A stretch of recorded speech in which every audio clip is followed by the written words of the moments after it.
So, last time we were discussing cryptographic primitives, and we began talking about encryption algorithms.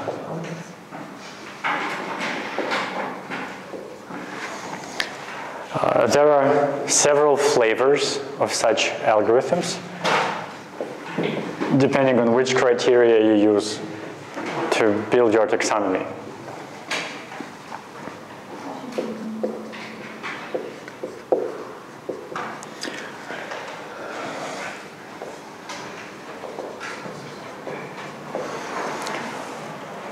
So there are two main branches, symmetric ciphers and asymmetric ones. Now let me explain what that means.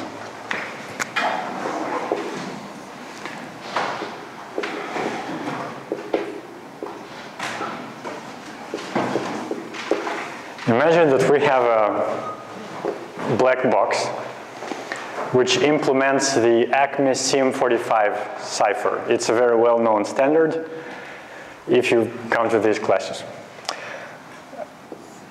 It has several inputs. The first one is the plain text, which is the text you want to encrypt.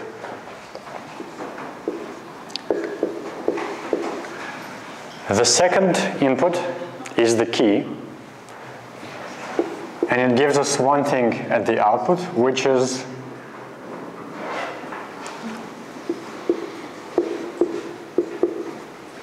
the encrypted text. You can call it different ways. For example, a crypto, a cryptogram, or cipher text.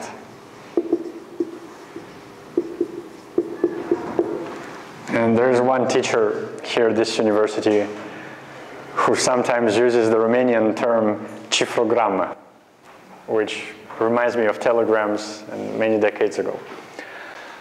So we'll use this one, crypto, because it's the shortest string symbolizing the same thing. So let's say the plain text is hello. It's fed into this box. And the key is some sort of a secret which only I know, and the person who wants to receive this text knows it as well. And let's say the key is, which one should it be? What's the most secret? Password. It's too long, but okay. Password 1, to make it more secure. So you take this and that, and at the output you get something like Q percent null byte, whatever. So this becomes some unreadable garbage. If you look at it, it doesn't make any sense. Now, if you want to decrypt it, in other words, transform the crypto back into the plain text, you take this garbage,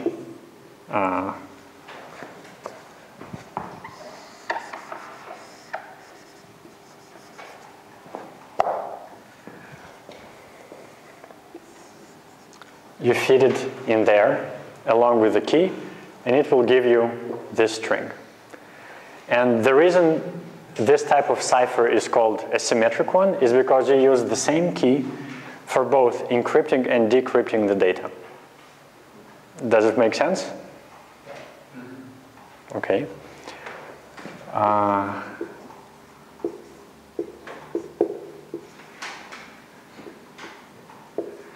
Now it is important to emphasize one aspect.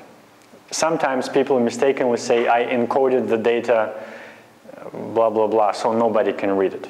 Or the security services have decoded a secret message which no one knew how to read. And there is a very important distinction between these two terms. When you encrypt something, it's meant to be readable only if you have some secret element. Whereas if you encode something, there is no secret element. There is just some encoding algorithm, which if you know, you can decode it back into the original data. So when you encode, it's not about security, it's about transforming the representation of the data and turning it into something else. When you encrypt, it's a process designed specifically to achieve secrecy, to prevent others from being able to read the data, even if they know the algorithm. But as long as they don't know the key, you're good. And remember Kirchhoff's law, who said that in a system you can say it's secure if everything about this system is known to the enemy except this element. If you can build a system which satisfies this property, then you're okay. So this is a general overview of what a symmetric cipher does.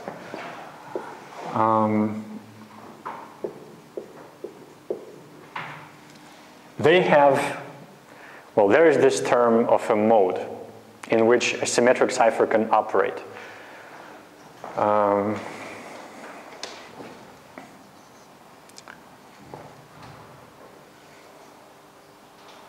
Well, I should have said something else. First, so this is one criteria by which we can differentiate them.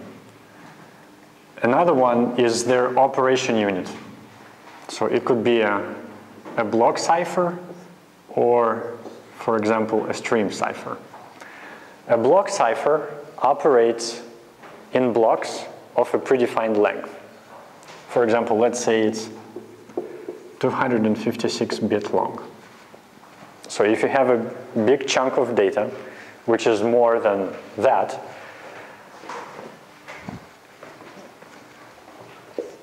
you take this big data, you break it into smaller blocks of an equal size. If, when you get to the end, you have less than a block size, then you usually fill the rest with something, and this is called padding.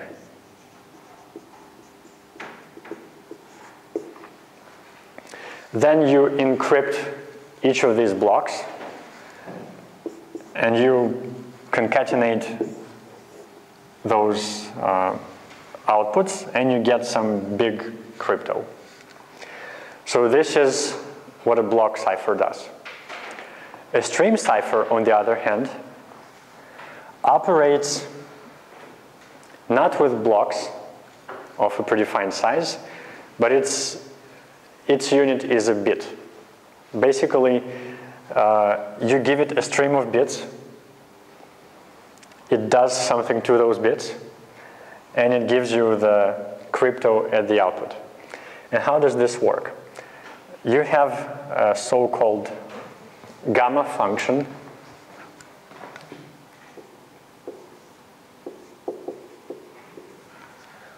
which can be initialized with a certain secret value. And this gamma function, when you say, well, when you call this function, it produces some output. It can be of an indefinite length. You can call this function and ask it to give you as many bits as you want. So it produces you this stream of bits, which you then exclusively OR with your plain text. And at the output you get, oh, well, with me. So if this thing was wavy, then at the output you get something that looks different. And this is what you send to your recipient over an insecure, untrusted network. Now, what the recipient does is they have a similar function. They initialize it with the same, well, seed. And then they do an exclusive OR between this and the stream generated by the function. And the result of this operation will be the plain text. So a stream cipher operates with data of indefinite lengths, as opposed to block ciphers, which really want you to break the data down into pieces of a unique and fixed size. Okay? Now, given that I've told you about block ciphers, I can go back here and finally explain what those modes are about. Let's say in this plain text, I have some words. For example, hello, help, test, 1, 2, 3, the secret password for my bank accounts, etc. And somewhere here, I have the word hello again, and then hello again. If you do it the way I described here, then let's suppose that the word hello fits into one of those blocks. And if you look at the output, you'll have some sequence such as this one, let's say X, 7, R, P, whatever. And you see this, and then you see it somewhere here again. What is this telling us about?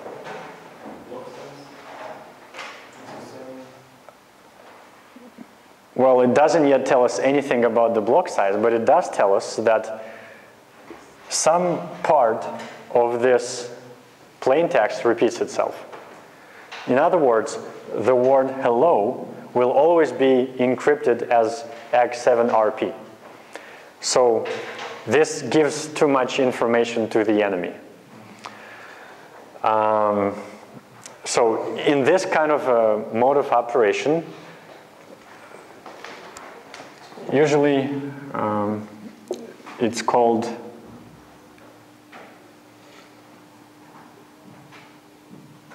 it's either ECB or EBC, enciphered cipher block, or encrypted cipher block, or encrypted block cipher. Maybe someone can look it up and rectify it. So people have thought about it, and they concluded that we need to do something to overcome this problem and not reveal anything to the enemy. So they have slightly changed this scheme such that, let's say you have block number 1, 2, 3, 4, 5, etc. When you encrypt a certain block, for example M, you use the key and of course the plain text block, and you also XOR it with the previous block. And as a consequence of this little twist, even if you have the same word here and here, but this one will be XORed with whatever was in this block. Therefore, the word hello won't look identical, because now the contents of this block is a function of the contents of that block, which is a function of the contents of that block, etc. So this is what prevents such patterns.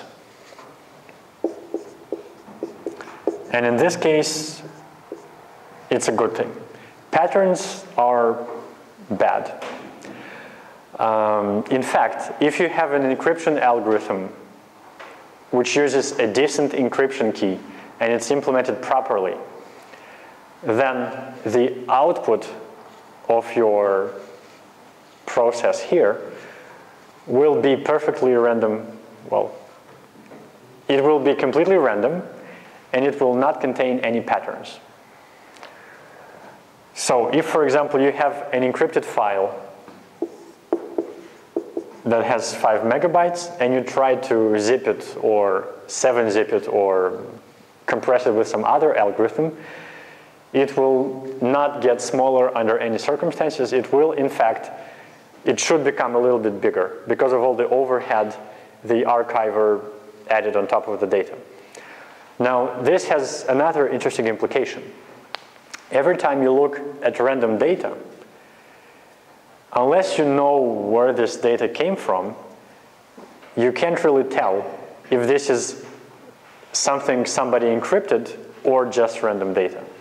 If you look, if you take some radio telescope and point it to some very distant galaxy far beyond, and you look at it and you try to read some signals from it by measuring certain phenomena, and you will see that it behaves in no, according to no rule, there is no pattern, and you say, well, it's random. And you could say it's just random noise from the aftermath of the Big Bang. Or maybe the aliens are encrypting stuff and exchanging pictures of cats amongst themselves. You can't tell whether that's the case or not. Another thing why this matters is because if you are a law enforcement agent and you have to catch the bad guys, you know, when someone broke in, they took out all the hard drives, shut down all the computers. Well, shutting them down is not necessarily a good thing, but if you've confiscated the hardware and now your mission is to see if there is anything in it that we can use as evidence or in the course of our investigation. And you look, you make a raw image of the hard drive of this suspect person. And let's say we have a tool that shows us the entropy level, which is a measure of chaos. And you see that here the entropy is low, low, low, but somewhere here there is a continuous chunk of data where the entropy is very, very high. What should we conclude from that?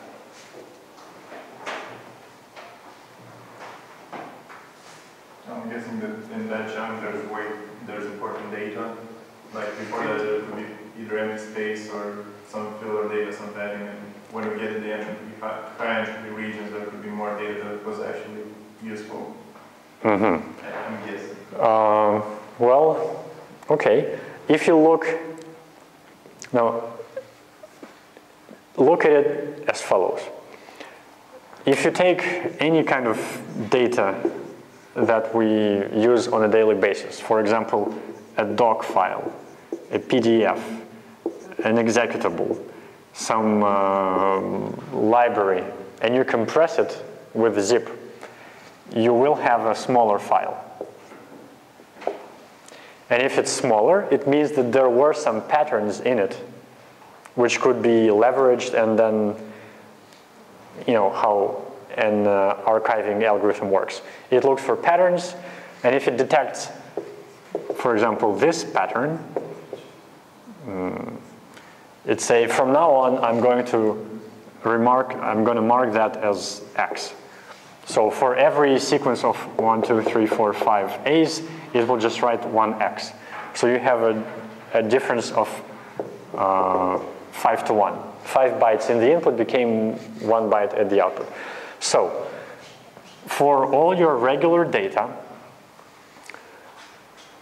if it's compressible, it means there are patterns. Therefore, the level of entropy will be lower, because if it were high, you wouldn't be able to compress it. Now, take a look at your home directory and see what kind of files you have. Most of them can be compressed. It will be somewhat different in the case of JPEG files because they are already compressed. And videos, of course, legally downloaded screencasts from YouTube. They will already be mostly compressed. But at some point, if you stumble upon this area, so you either have stuff with a low level of entropy, or you can have some completely blank areas which were wiped, and let's say it's just 0, 0, 0, 0. So again, this is a very low entropy portion of data. But this has several possible explanations.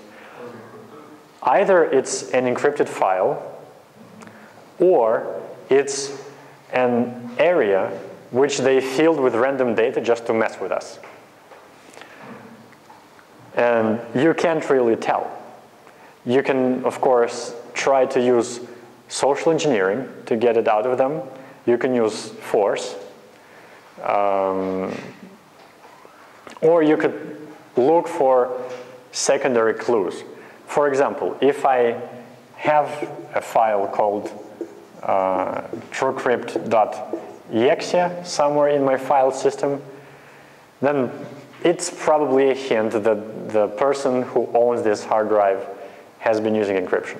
Or if you go to Windows and they have this, in the start menu, there's a meta folder called recent documents. It's likely that this encrypted image will be in that list of recently used data. So if something points to that area, then probably there is reason to use force to get more info out of the owner, because you're looking at an encrypted block of data. And when I say block, I didn't mean that type of a block, just a portion. So one thing people usually do to prevent this from happening is they use full disk encryption, also known as FDE, such that the whole thing looks like random data unless you know what the secret key is and how to decrypt the stuff.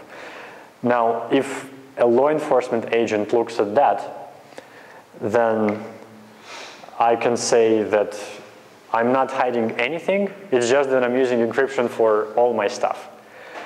Well, whether this gets you off the hook or not is a different matter. It's a political thing. For example, in the UK, if a law enforcement agent tells you to hand them the secret key and you don't, then they can charge you with terrorism.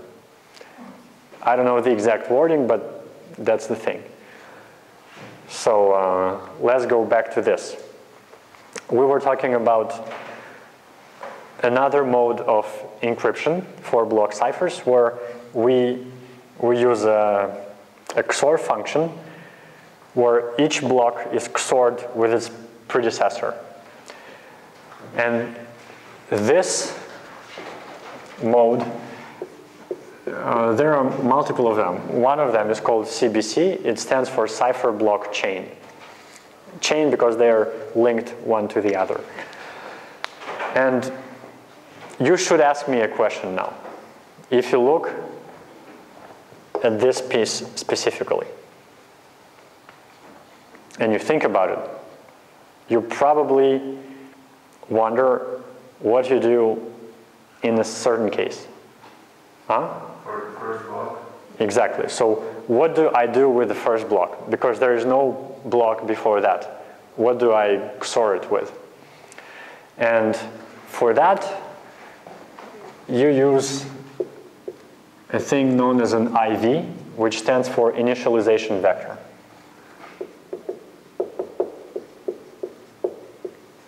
Which is the thing you use for block number 0, or the first block.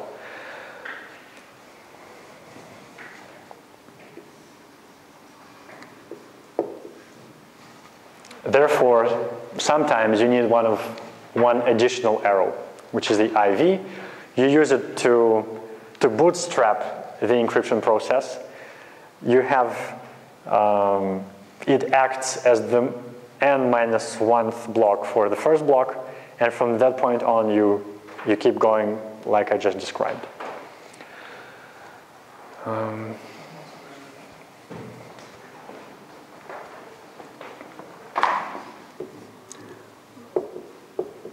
One example of such a cipher is known as AES. It stands for Advanced Encryption Standard.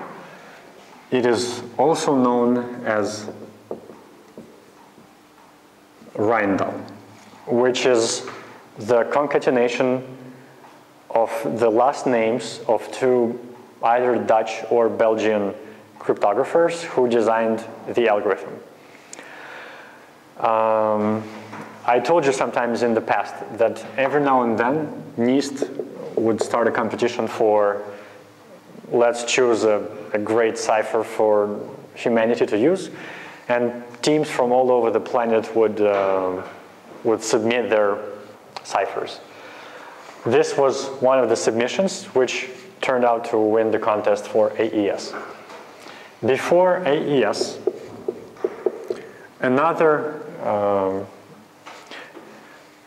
before AES, there was a thing known as DES, Data Encryption Standard, which was again certified, tested, and chosen by NIST. It was one of the many ciphers that were submitted to this competition. At some point, it became clear that DES wouldn't be enough because with the progress of technology, now when you have this little gizmo, which is 10 times more powerful than a computer 20 years ago, it becomes much more practical to run a brute force attack when you try all the possible range of keys and get the plain text. So the more practical it becomes, the more pressing becomes the need to come up with a new cipher which takes into account technological progress and is still strong, so we can use it for our cryptographic needs. Now, AES is defined for several key lengths, which are 128 bits, 256, and 192, or 196. I don't remember exactly. Okay, so we have a witness who testifies that it's 192. These key lengths are standardized, so you should really be really skeptical when you see someone advertising that they have AES 512 or some other number which is bigger, of course. And as you've seen in our previous classes, when you have some options to choose from, people are sometimes inclined to choose the one that has the biggest number simply because it sounds cooler. But in this case, the standard only talks about those three. Anything which is not in that list is something somebody invented on their own, which implies it was not tested by these guys and by the whole community, so it's most likely snake oil. And snake oil is a term used to denote technologies which are promising to be really cool and really helpful and better than anything else, but which are in fact not effective. And this was, this term, it's not used only in cryptography, it's rooted in some old American story where there was a guy who would sell snake oil as a medicine that cures anything. It was really fashionable to heal people with snake oil. And it didn't work, so whenever you hear someone talking about, well, this probably is snake oil. It's a slang term for things that don't really work. And it applies to cryptography as well. So, AES and DES. An example of a stream cipher is RC4. Now, if I remember anything else that seems to be relevant at this point, I will let you know.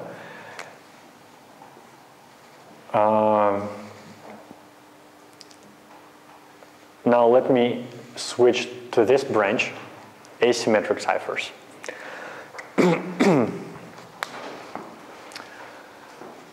The reason they are called asymmetric is because they operate on a different principle, unlike this one.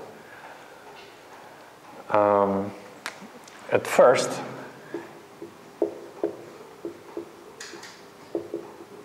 you generate a so-called key pair, which is a pair of keys. You have two of them that have a special mathematical relationship between them. You can even call it mathemagical because it's that beautiful. So let's call it K1 and K2. And I need some, okay. So we'll use this other box. You give it plain text at the input. You give it K1 at the input too, and it gives you the crypto at the output. Now, if you want to transform the crypto back into the plain text,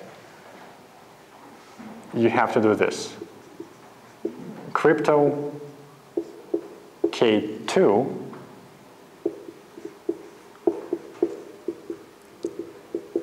and you get the plain text back. In other words, what you encrypt with this, you can decrypt with that. And it also works vice versa. If I encrypt something with this key, I can decrypt it with that one. And only with that one. And that's why it's called asymmetric. Because in contrast, there is not just one thing, there are two things. Symmetric ciphers are usually fast and, let me write down, cheap in terms of resources, gigabytes, megahertz, etc.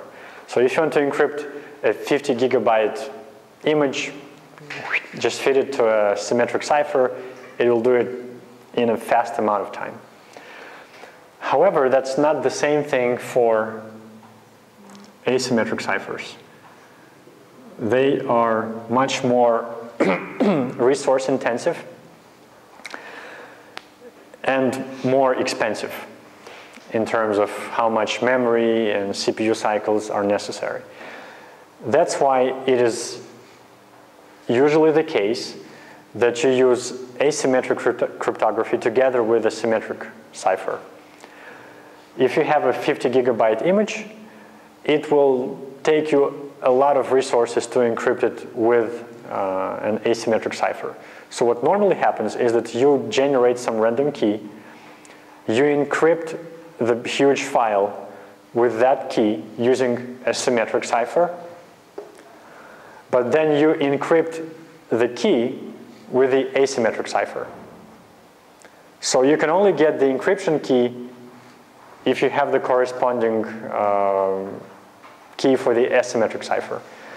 It might be a little bit too vague, so I'm going to illustrate this in just a few moments. So such algorithms are taking more computational resources.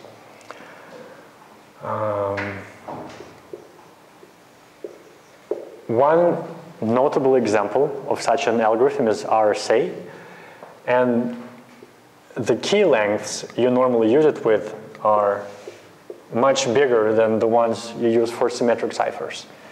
It's 124, 248, 496, 192 bits, etc. It works for even bigger keys. If you read the guidelines published by NIST, you will find out they recommend a certain lower bound for your key length if you want to be certain that your encrypted data will not be easy to break. I mean, easy to decrypt.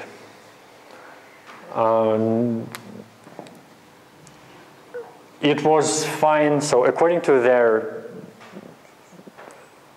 documentation, one report published in 2003 said that today it's okay to use a 1024 key length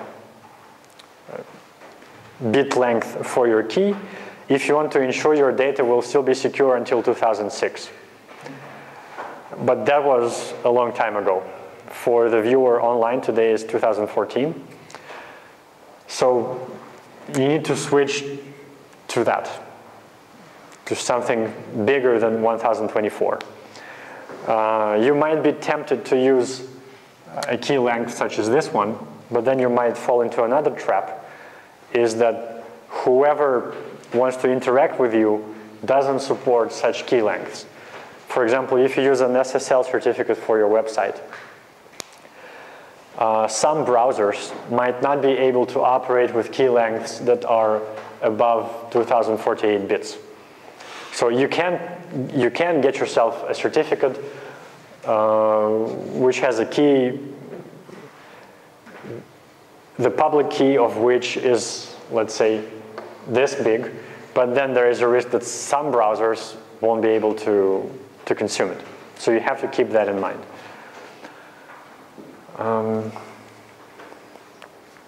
What are your questions for now?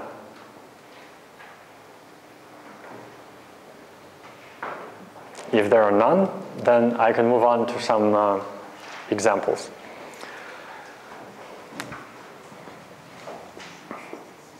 So let's say this is a 50 gigabyte Blu-ray rip of some very famous lecture recorded in our classes. But we don't want the rest of the universe to know what this is about. It's just for us.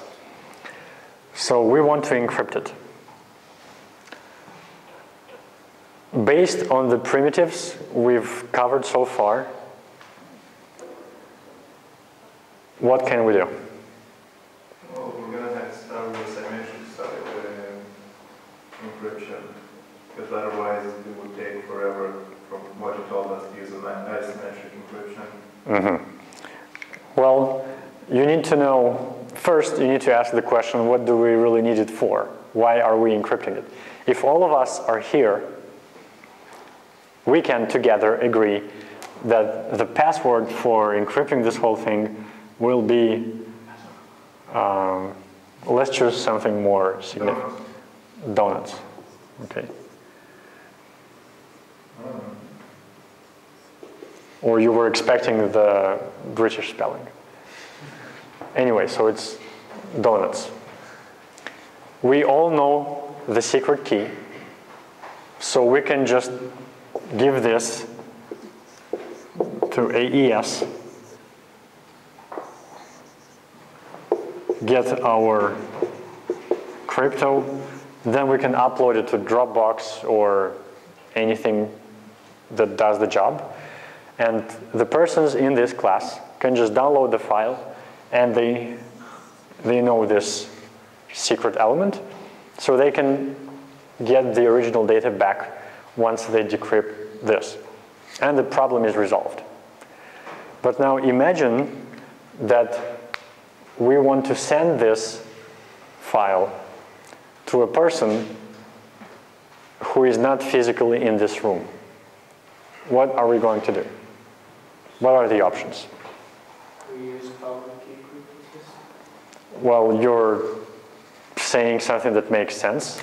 So you can use an asymmetric cipher, but before you do that, you can just pick up the phone, call them, and tell them the password will be this. Yeah, but maybe the phone line is not secure, somebody is sniffing all calls. Yeah, the phone line could be wiretapped, or they might put you on the speaker, so anybody else who is next to them will hear the secret as well, which is a bad thing. Generally, it's a really big deal. It's a problem we refer to as key distribution. You somehow need to make sure that everybody who needs to know what this is, they have to know the key. And if you don't know, if there's a phone you can pick up, dial a number, give it to them. If the phone is wiretapped, you can't use this method. But if they are somewhere in Australia, it's really impractical for you to go there physically and deliver it to them in person. So what else can we do? As your colleague said, we can rely on asymmetric cryptography. Let's say we have two people, person A and person B.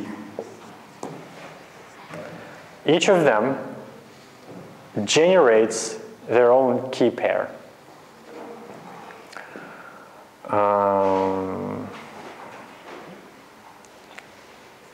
So the key of user A, index number 1, and the key of user A, index number 2. And person B does the same thing.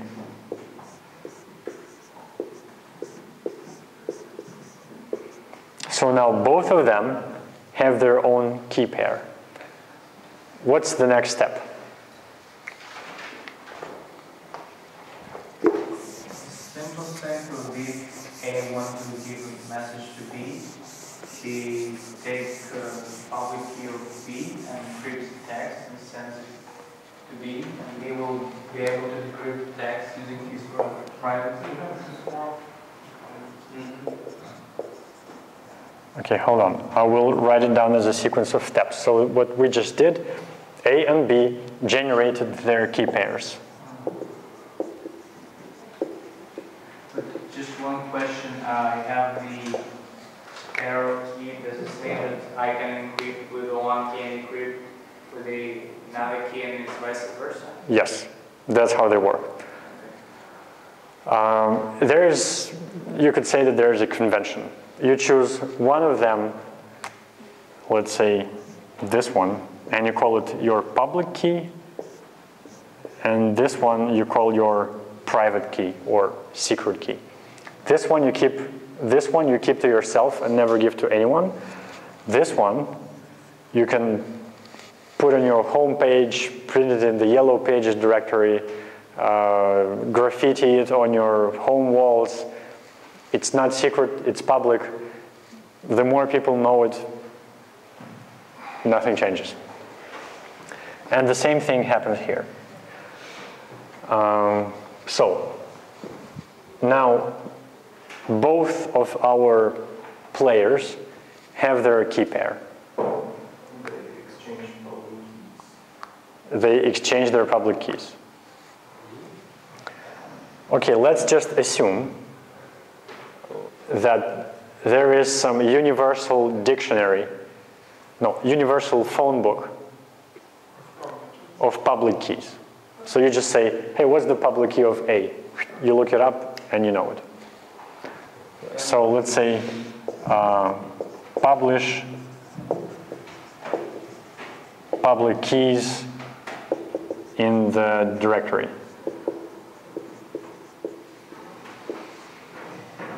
Step 3. You encrypt the message with your private key?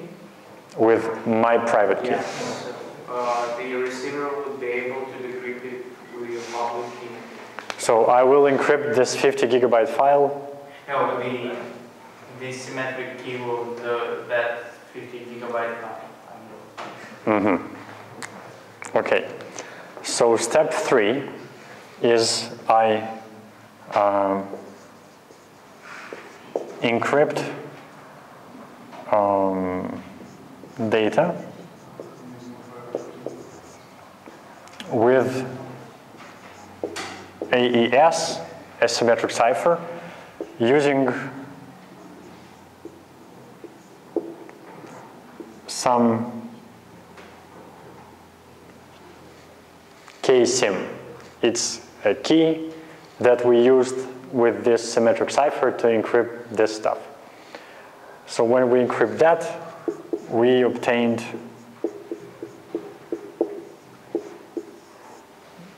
this. What is the next step?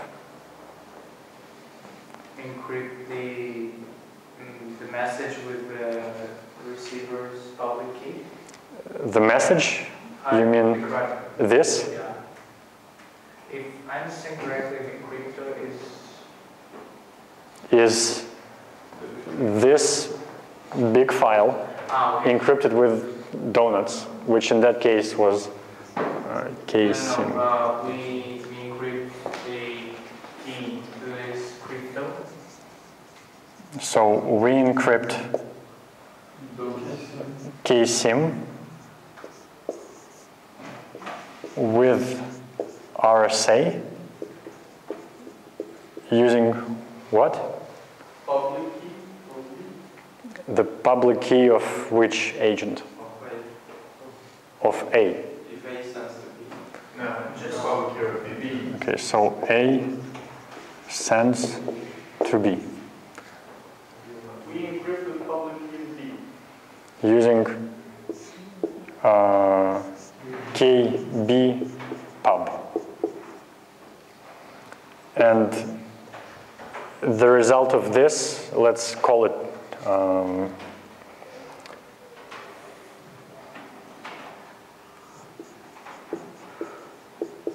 crypto key. Then at the next step, we take this and that and send it to the other person. Send crypto and crypto key to B. And just to keep it all uniform, I'm going to keep it in rectangles. So what is the next step going to be?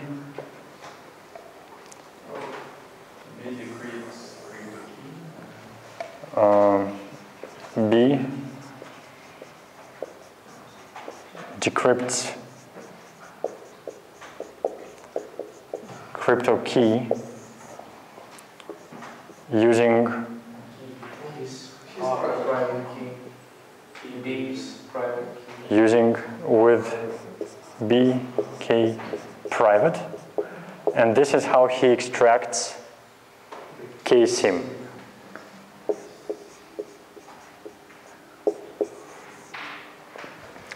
And finally, he uses KSIM to decrypt crypto.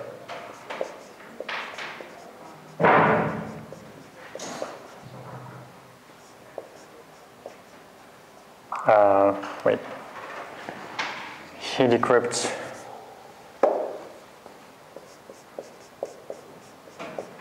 crypto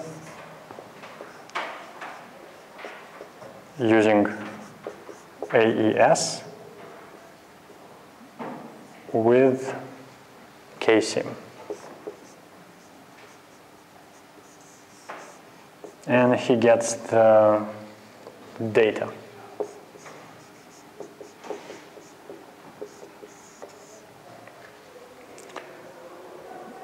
And at this step, the algorithm that was used is RSA. Now, my next question is, why did we not use the private key here? Why did we not use the private key here? Correct, because we don't know it.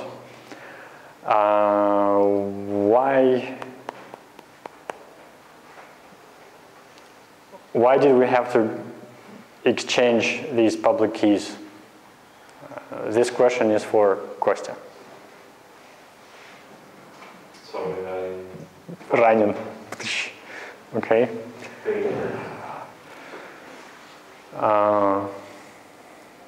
Vlad. Because other user can decrypt or crypt the data. I mean, if we have the public key, we can decrypt the data that is sent to us, encrypted with the private key, and also we can encrypt another data to send to the user, and he will be able to decrypt it. So wait, the question is, why is there a need to make our public keys available to the rest of the world. And your answer is? Okay. Others to be able to decrypt that and send us, and order us to decrypt it. Yeah, it makes sense.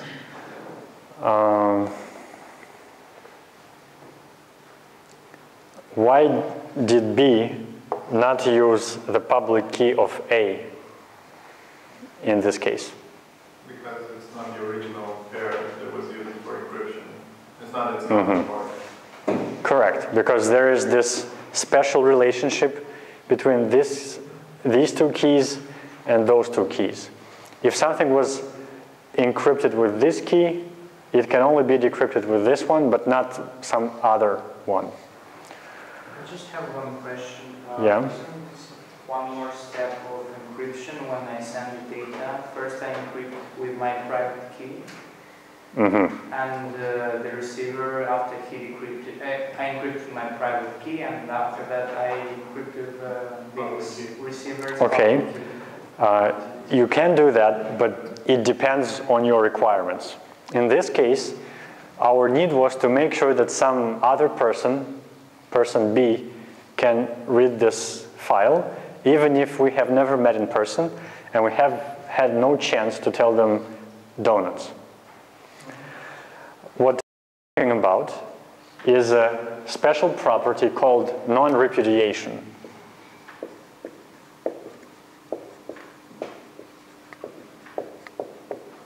Which means that I cannot deny that something happened. Now, here's how this works.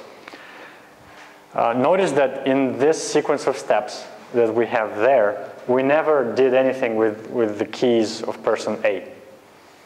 But somewhere here, I could apply a few more transformations. For example, I could encrypt this thing once with the private key of person A, such that person B will use the public key of person A to decrypt that thing. And if they are able to decrypt it, this has one really important, crucial implication. What is it? Victor. Well, I don't know the main implication, but we may probably find a public key of A. We could do that. Wait, can you say that again? I don't know the main implication, but if I'm not mistaken, we could probably find out the private key of A if we encrypt with his private key but encrypt it with the public key. Okay, so I got it. No, you cannot do that. If I encrypt something with my private key, it gives you no help or hint in guessing what my private key is. So it's absolutely safe to encrypt stuff and send it over. It's not a problem. The implication is that whoever encrypted that thing possessed the private key of person A. So, and you remember when I introduced this concept of key pair, you take one of them, which is your private key, you always keep it to yourself and you never give it to anyone, and the public one is shared with the rest of the universe. This means that if I were able to decrypt something with a public key, then it must have been, by definition, it must have been encrypted by the person who holds the corresponding private key. And there is only one person who has the private key of A, which is A. So non-repudiation means that person A can't say, oh, wait a second, I never sent you this stuff. Because only the possessor of this private key could actually produce a crypto like this one, which is correctly decrypted with the public key of A. Which is why there is another important problem, is what to do if someone stole your public key, or if you lost it, or your private key. What is going to happen if someone stole it, if you lost it, if you forgot it, or something like that? There is a solution to this problem, but it's a more complex system, or you have a shorter version. No, I thought just generating new keys. Yeah, you can, but what if somebody stole it and I don't know about it? So they're using it to do stuff, and at some point I say, okay, I will generate a new key pair, but until everybody knows that I have a new key pair, they will keep trusting the old key pair. That's a problem. But this problem has a solution, which is a big thing known as the PKI, which stands for the public key infrastructure. This is what the acronym means. But we'll cover this in subsequent classes, because it's a big thing and we need more time. Question. Yeah. Is ever say a block cipher or a string cipher, or it's not really what it is? Okay, that's a good question. It's not a stream cipher. Normally, you have to encrypt stuff. So if I call it a block cipher, it's not entirely incorrect. But it's definitely not a stream cipher. Okay, so it maybe sounds somewhat vague, but it is what it is. Now let's say we have another challenge. We have to ensure that a message was indeed sent by someone in this class who knows that the secret is donuts. How can we achieve that? For example, we have an HTTP request with a JSON payload in it. And we need to ensure that this JSON payload was produced by someone who is present in this class and knows the word donuts, which is our secret password for today.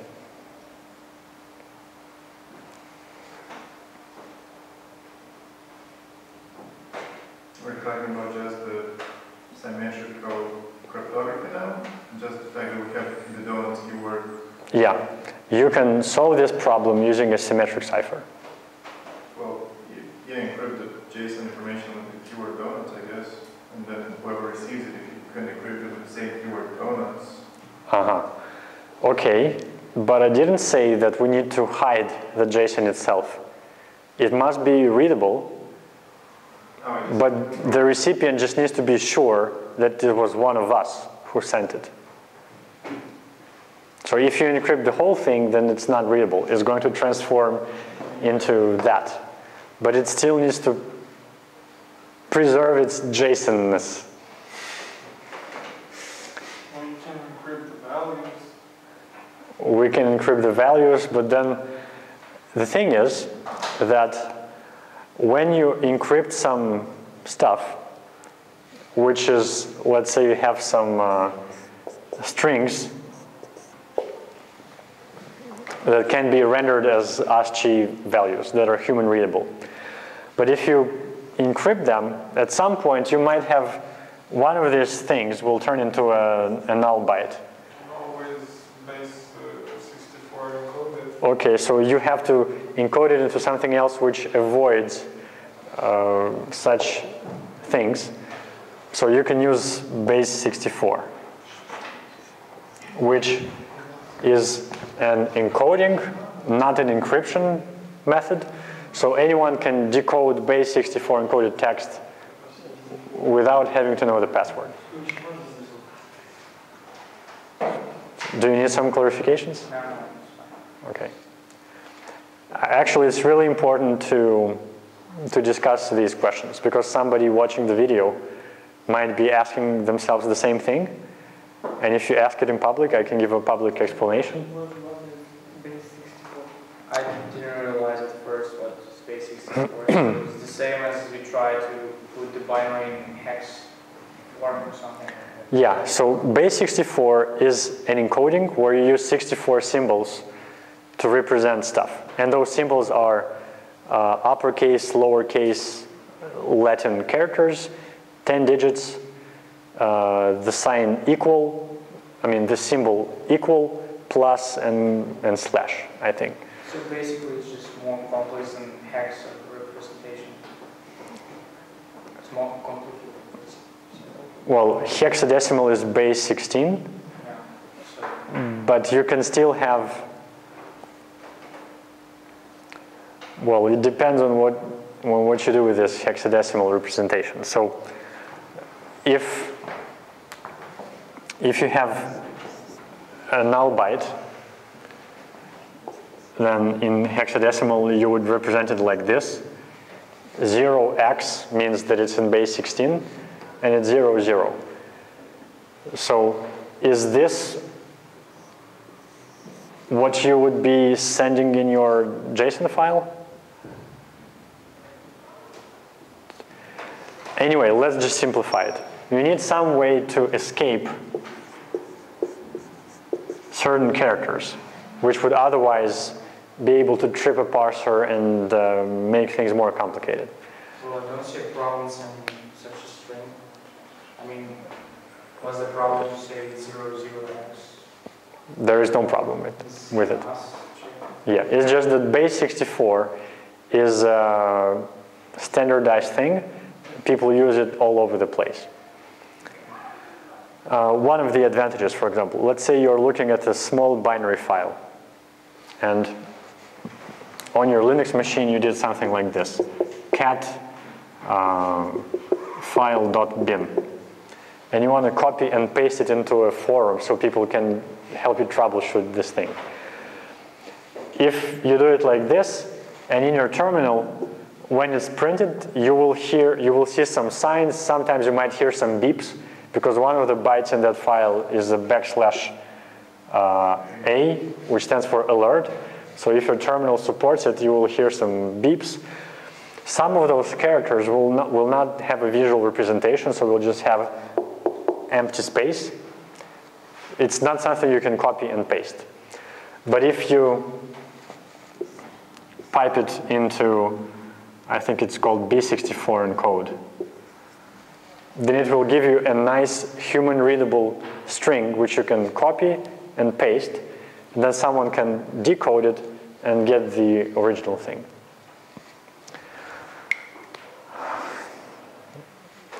What were we discussing before we discussed that?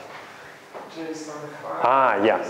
So how to prove to someone that a piece of information was sent by someone from this group without concealing the contents of that information. Add like a signature or something? Like if you measure in the header right donuts. And in the end you write donuts.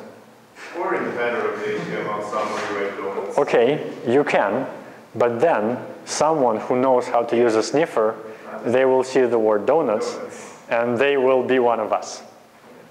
So, but that's not good. They have to encrypt the signature. Okay. Which part can be erased? All of it. All of it? Okay, I will leave this here just in case.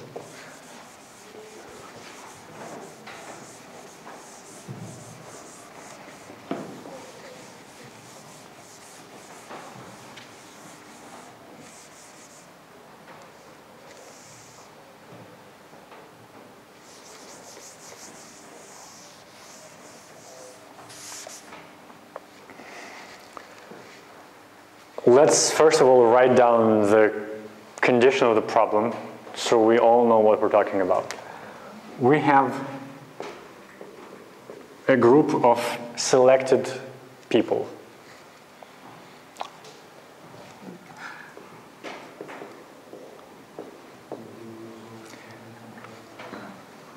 So we have that.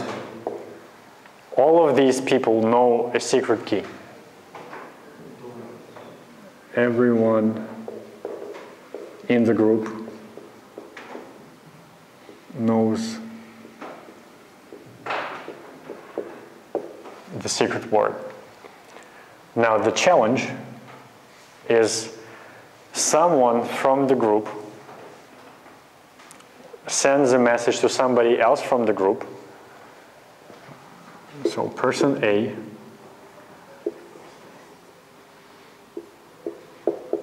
sends something to person B through an insecure network.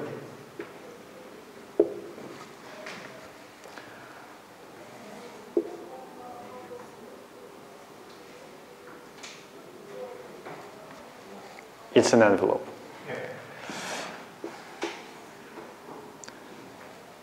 And the challenge is for person B to be able to really certainly say, I got this message from A, or anyone else who belongs to this group. To simplify things, we can just say that the group consists of two people. Maybe we can share our public key within our group, and then we can encrypt our private key and this will certainly. Okay, I got it. You can do it this way, but remember we had another thing. Keep message readable.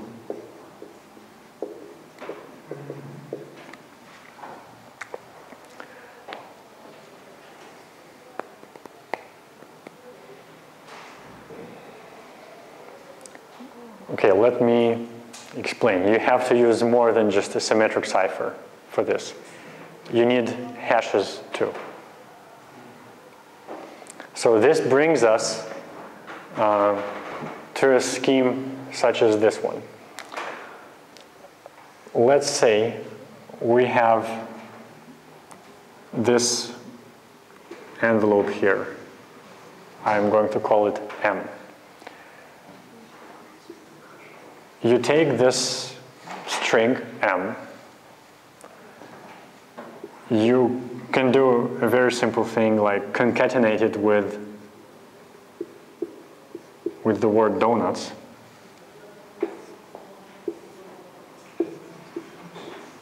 Then you hash it with some algorithm, and you get a digest.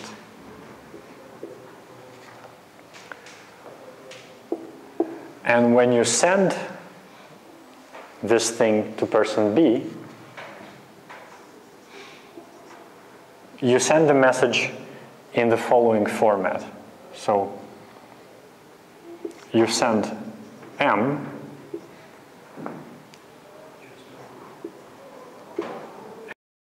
the digest.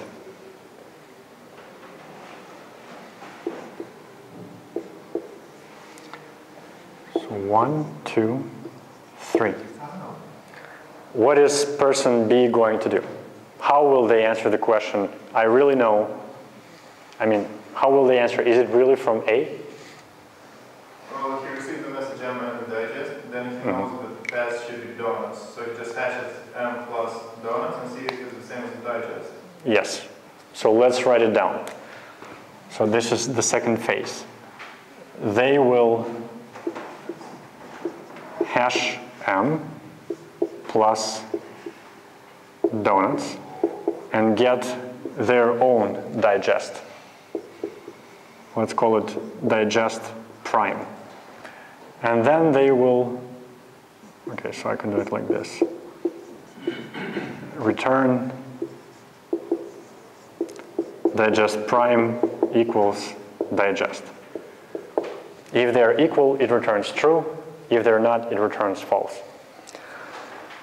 let's just suppose, hypothetically, that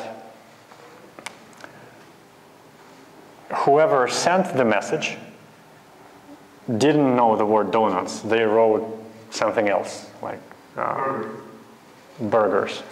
Okay, so B receives the message. They hash it with the word they know to be the secret one. They obtain this digest, which will be different from that one, because this one was obtained using a different secret. So now B can certainly say that this message was not sent by A because the sender didn't know the real secret. And the technical term for this is MAC, Message Authentication Code.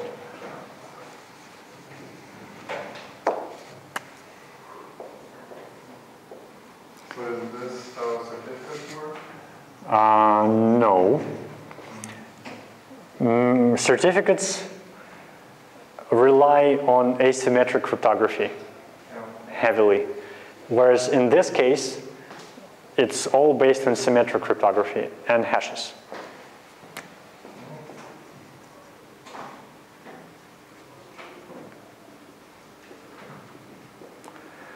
And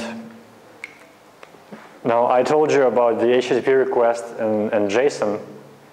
So how would it work in this context? So there are companies that allow you to perform different transactions online. For example,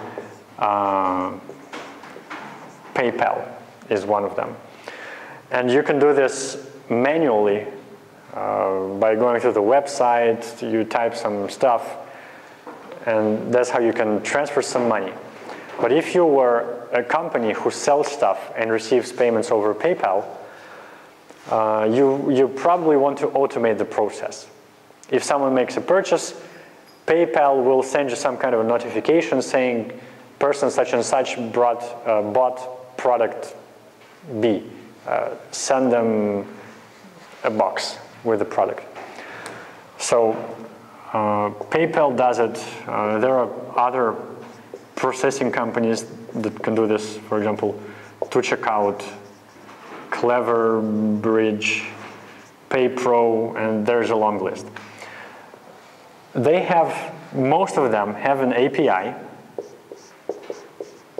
which sends you an HTTP post request to a URL you give them every time someone buys something from you. And this post request, let's say it has a JSON payload where you have things such as the product name, all those attributes. One of the items here, you could call it, for example, MAC, which will be some hexadecimal string, which is that digest. So how do we process it to verify if this is an authentic purchase request that came really from one of those?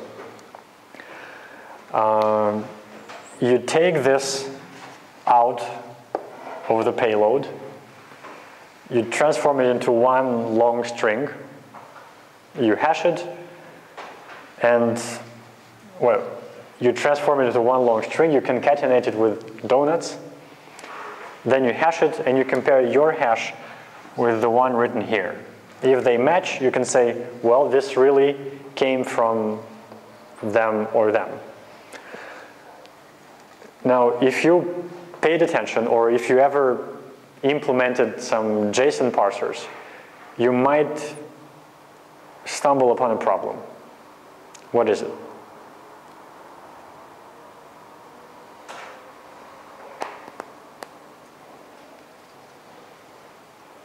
Let's say we have one attribute called product name, another one called price, and its value is 50.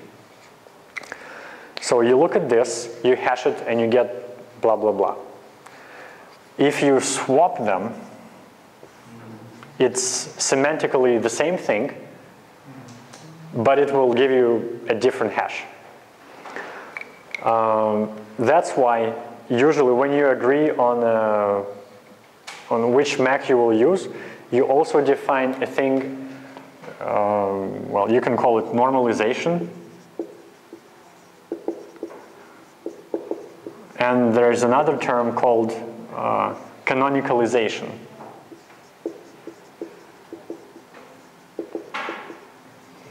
And there is this tradition, when you have something really long, you do something like this. C14N. It means the letter C with 14 more symbols after it, followed by an N. So there are 14 characters between the C and N in canonicalization. Let's see. 1, 2, 3, 4, 5, 6, 7, 8, 9, 10, 11, 12, 13, 14. Yeah. You may have also seen a thing like L10N. What does it mean? Localization. There is also such a thing as I18N. It stands for internationalization. So one of them is C14N. It's not some isotope of carbon coupled to a nitrogen atom. It's canonicalization. So in this case, we could agree on a rule such as we sort them alphabetically. We don't use, and we write the whole thing in one line. We don't use \r\n. So the JSON won't be prettified. It will be minified. And after you do that, you compute you compute the MAC using a given digest, and by concatenating this thing to the end of the canonicalized string. So this is another primitive. It's called a message authentication code, and it's widely used to solve problems such as such as this one we've just discussed. I assume we ran out of time, but do you have any questions? I heard about elliptic curve cryptography. Yeah. Uh-huh. I mean, it's more efficient for longer keys. Okay, so this thing is ECC, elliptic curve cryptography. It was invented by one person. I might be somewhat not entirely accurate, but it's one person at the University of Washington who came up with this concept. And there are several things you need to know. First of all,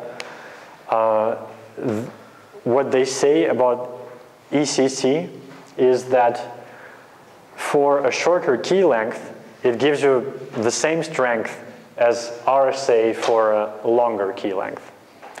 So some are advocating this as a reasonable and strong replacement for RSA. I think it will be better to discuss this in our next class because we ran out of time. But just to cover the basics, it's a thing which has shorter key lengths but provides the same level of security as RSA, for example. And you had a question too. I heard about HMAC signatures. Is there any difference between that? There are, I told you there is an entire family of these things. So we can either do that in the lab or just cover it in the next classes. But I think we'll do this in the lab, just to do something practical and useful. It's quite used lately. It's quite used lately. Yeah, everybody talks about it. What other questions do you have? And then we get the next assignment for the lab. Yeah, because of our runtime exception yesterday. I will think about it. I have no answer yet. I don't know.